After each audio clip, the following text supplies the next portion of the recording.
Hi friends, ఈరోజు మన topic వచ్చేసి infrared transmission versus radio transmission. ఈ టాపిక్ అనేది థర్డ్ యూనిట్లో ఫస్ట్ టాపిక్ అన్నమాట. మనం కంప్యూటర్ నెట్వర్క్స్లో అన్గైడెడ్ మీడియా గురించి నేర్చుకున్నాము కదా. ఈ టాపిక్ అనేది సేమ్ అలానే ఉంటుంది, అంటే వైర్లెస్ ట్రాన్స్మిషన్కి ఇవి యూజ్ అవుతాయి అన్నమాట. ఇన్ఫ్రారెడ్, రేడియో, వాటి యొక్క ఫ్యూచర్స్. రేంజ్ అనేది వీటి మధ్య ఇన్ఫ్రారెడ్లో షార్ట్ రేంజ్ ఉంటుంది, రేడియోలో లాంగ్ రేంజ్ ఉంటుందన్నమాట. అంటే షార్ట్ రేంజ్ అనేది టిపికల్లీ అప్ టు 5 మీటర్స్ వరకు ఉంటుందన్నమాట రేంజ్ అనేది. Long range depends on the technology, can be several meters to kilometers omni direction. అంటే ఇది ఓమీ డైరెక్షన్ అనమాట, సెండర్ నుంచి రిసీవర్కి సిగ్నల్ అనేది పాస్ అవుతుంది. ఇంకా ఏంటి అంటే మీటర్స్ నుంచి కిలోమీటర్స్కి కూడా వెళ్తుంది. డిపెండ్స్ అపాన్ టెక్నాలజీ అనమాట, అంటే అక్కడ యూజ్ చేసే టెక్నాలజీని బేస్ అయి ఉంటుంది. Next frequency range. ఇన్ఫ్రారెడ్లో హయ్యర్ ఫ్రీక్వెన్సీ స్పెక్ట్రమ్ అనేది ఉంటుంది డ్యూ టు ఎందుకు అంటే హయ్యర్ వేవ్ లెంత్ ఉంటుందన్నమాట. ఇక్కడ 300 GHz టు 400 GHz. GHz అంటే జిగా హెడ్జ్ ఇక్కడ. అదే రేడియో ట్రాన్స్మిషన్లో లోయర్ ఫ్రీక్వెన్సీ స్పెక్ట్రమ్ అనేది ఉంటుంది, అంటే రేడియో వేవ్స్ అన్నమాట. 3 kHz నుంచి 1 GHz వరకు ఉంటుంది.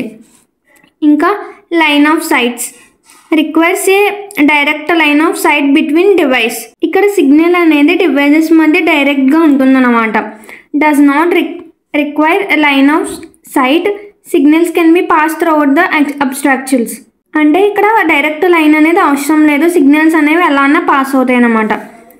Data transfer rate generally lower compared to రేడియోతో పోల్చుకుంటే డేటా అనేది చాలా తక్కువ ట్రాన్స్ఫర్ అవుతుంది అనమాట. అంటే తక్కువ డేటా అనేది ట్రాన్స్ఫర్ అవుతుంది.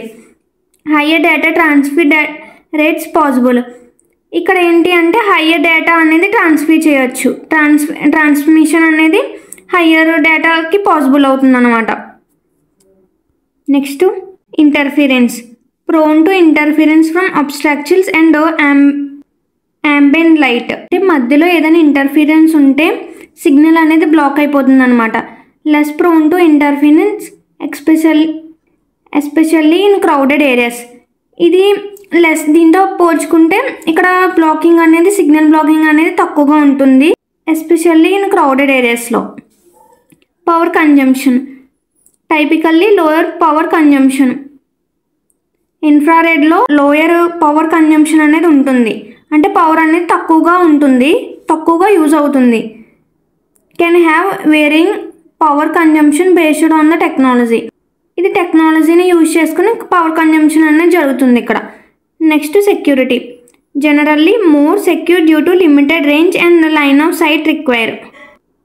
ఇన్ఫ్రారెడ్లో సెక్యూరిటీ అనేది చాలా ఎక్కువ ఉంటుందన్నమాట. ఎందుకంటే లిమిటెడ్ రేంజ్, అంటే కొంత డిస్టెన్స్లో మాత్రమే సిగ్నల్ అనేది జరుగుతుంది కదా, దానివల్ల ఇక్కడ సెక్యూరిటీ అనేది ఎక్కువ ఉంటుంది. ఇంకా లైన్ ఆఫ్ సైట్ వల్ల కూడా సెక్యూరిటీ అనేది ఎక్కువగా ఉంటుంది. ఇంకా రేడియో ట్రాన్స్మిషన్లో can be less secure due to potential from interruption over longer distance.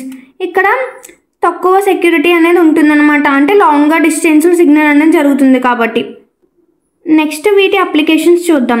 Used for short range data transfer like remote control, file sharing between devices, remote control for TV, DVD players etcetera. Infrared అనేది short range డేటాని పంపించడానికి use అవుతుంది అనమాట. అంటే remote కంట్రోల్స్లో ఇది ఎక్కువ use చేస్తారు. ఇంకా ఏసీ రిమోట్స్ దీనిలో ఎక్కువ యూజ్ చేస్తారనమాట ఇన్ఫ్రారెడ్ అనేది. రేడియో ట్రాన్స్మిషన్ అనేది used for wide range of application including wifi, Bluetooth, FM radio. ఇది అనేది వైడ్ రేంజ్ కమ్యూనికేషన్ అనమాట. అంటే వైఫై, బ్లూటూత్ ఇలాంటివన్నీ వీటి అప్లికేషన్స్ అనమాట. రేడియో ట్రాన్స్మిషన్కి ఇవి అప్లికేషన్స్. Thank you.